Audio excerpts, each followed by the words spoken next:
We're Green Guardians and we're going to teach you how to make bird feeders. Grab one of these. Thank you. And then get a bit of this. Grab 2 pieces of these to mix it up. So I just use my hand and Yeah, look at that.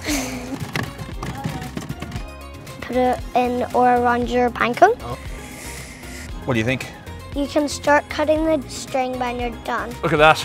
Nice. I'd say that's perfect. The birds will be happy. This is one good bird feeder.